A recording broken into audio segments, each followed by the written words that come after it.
Vous avez un berger allemand. Un chien classé dans le top 3 des races les plus intelligentes par le professeur Stanley Coren. Un chien capable d'apprendre un ordre en moins de 5 répétitions, de comprendre des phrases complexes, de résoudre des problèmes. Pourtant, quand vous sortez la laisse, c'est le drame. Il tire comme un possédé, vous entraîne dans la rue, les pattes avant en l'air, le souffle court, le regard fixé sur un point invisible. Vous rentrez frustré, avec les bras douloureux et la tête pleine de questions. Pourquoi un chien si brillant agit-il comme un demeuré dès qu'il sent le bitume? Pourquoi toute cette intelligence s'évapore-t-elle en une fraction de seconde? Vous n'êtes pas seul. La promenade avec un berger allemand est l'un des problèmes les plus fréquents dans les consultations en comportement canin. Et le pire, c'est que vous avez tout essayé. Les colliers étrangleurs, les harnais anti-traction, éduqués, récompensés, grondés. Rien ne marche, parce que vous attaquez le problème par le mauvais bout.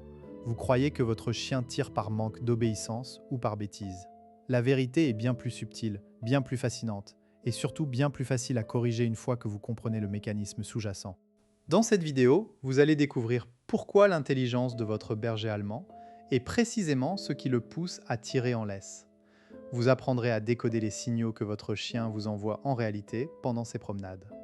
Vous repartirez avec 3 techniques concrètes, testées et validées, qui transforment une promenade chaotique en une balade sereine. Et vous ne regarderez plus jamais votre chien tirer de la même façon. Le piège dans lequel tombent 90% des propriétaires de bergers allemands est le suivant. Ils confondent intelligence et obéissance.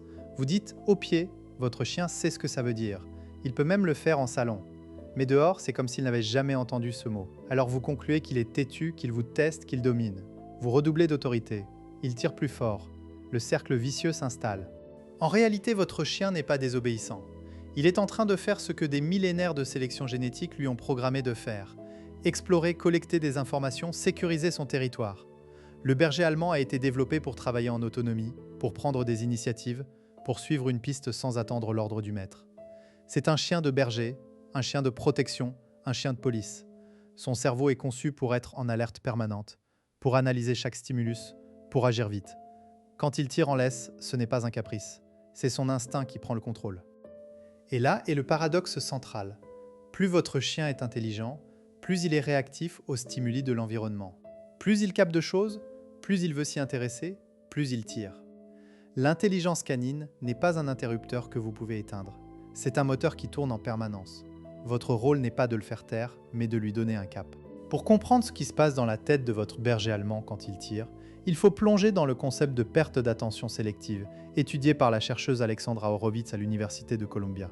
Horowitz a démontré que le chien, contrairement à l'humain, ne peut pas ignorer volontairement un stimulus intéressant. Son cerveau est en mode porte ouverte. Chaque odeur, chaque mouvement, chaque son entre et le détourne. Votre chien ne choisit pas de tirer. Il est littéralement happé par l'environnement. La laisse n'est pas un outil de communication, c'est une contrainte physique qu'il essaie de compenser par la force. Prenons un exemple concret.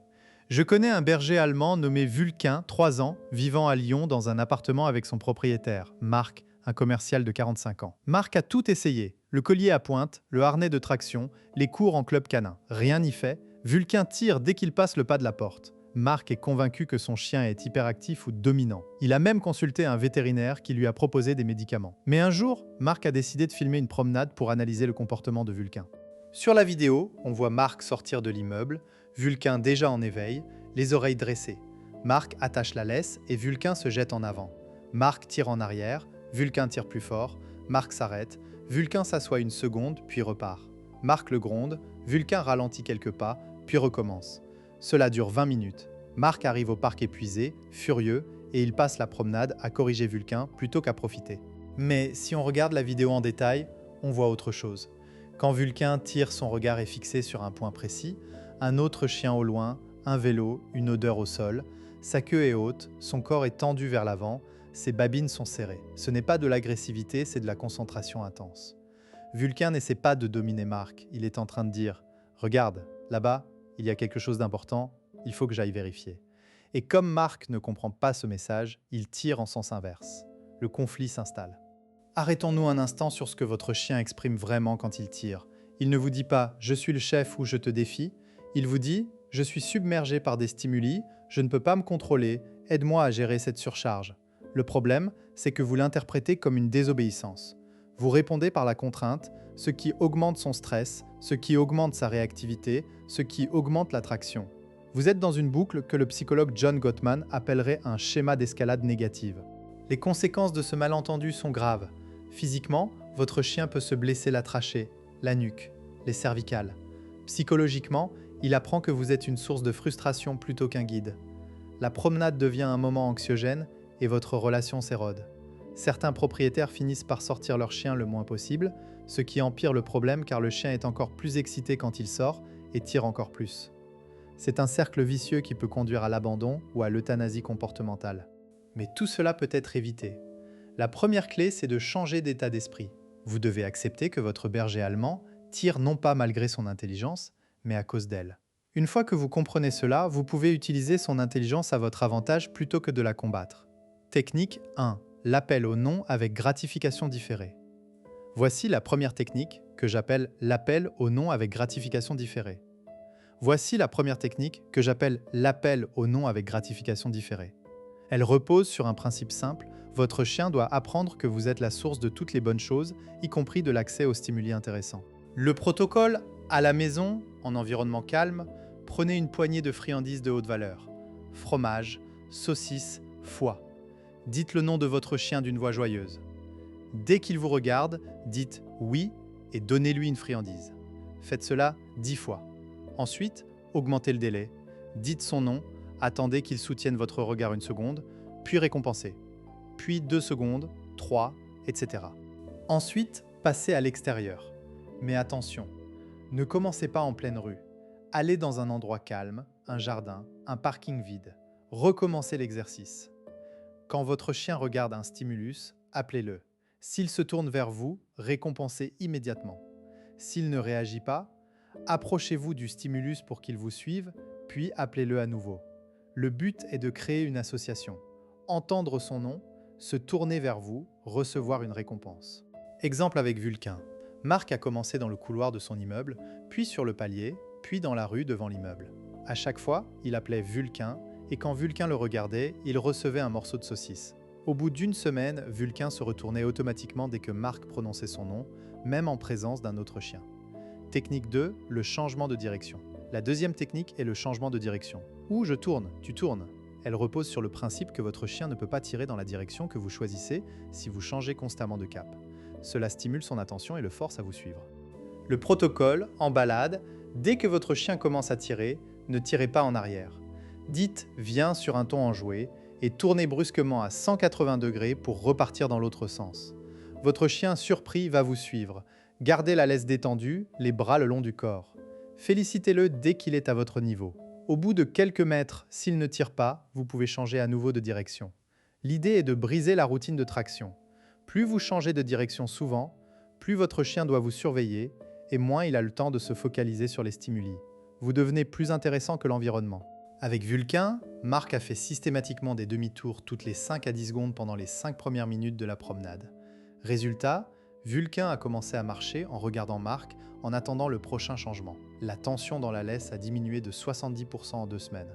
Technique 3, le rituel de départ. La troisième technique est le rituel de départ. Le moment le plus critique est celui où vous franchissez la porte. Si le chien est déjà surexcité, toute la promenade sera chaotique. Il faut donc abaisser son niveau d'excitation avant même de sortir. Le protocole, avant de mettre la laisse, demandez à votre chien de s'asseoir. S'il ne tient pas, ne lui mettez pas la laisse.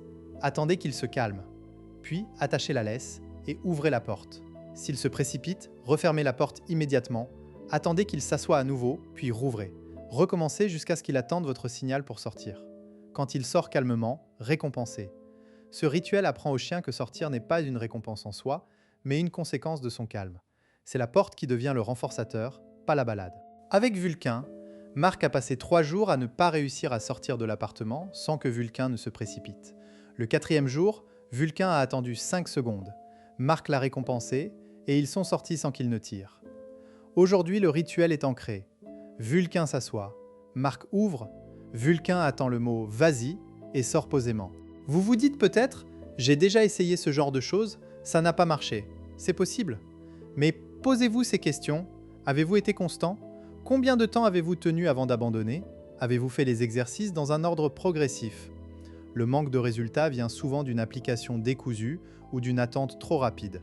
Autre objection, mon chien est trop excité, il ne me regarde même pas. Dans ce cas, commencez dans un environnement très pauvre en stimuli, une pièce vide, un garage. Si nécessaire, réduisez la distance avec le stimulus, placez-vous entre lui et ce qui l'attire. L'objectif est de capter son attention avant qu'il ne soit submergé. Enfin, beaucoup de propriétaires pensent que le travail en laisse doit être fait en laisse.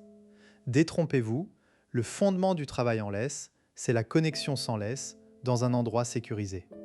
Plus votre chien est attentif à vous sans contrainte, meilleure sera votre communication en laisse. Récapitulons. Votre berger allemand tire parce que son cerveau intelligent est bombardé d'informations qu'il ne peut pas filtrer. Vous pouvez transformer ce handicap en force en utilisant 3 leviers. L'appel au non avec gratification différée pour capter son attention, le changement de direction pour le garder focalisé et le rituel de départ pour le mettre dans de bonnes conditions. Appliquez ces techniques chaque jour pendant 1 mois et observez la différence. Si vous voulez aller plus loin, j'ai préparé un guide PDF gratuit qui détaille ces 3 techniques avec des exercices progressifs. Le lien est dans la description. Abonnez-vous à la chaîne pour ne pas manquer les prochaines vidéos sur la cognition canine. Et vous, quelle est votre pire anecdote de promenade avec votre berger allemand? Racontez-la en commentaire, on en parle.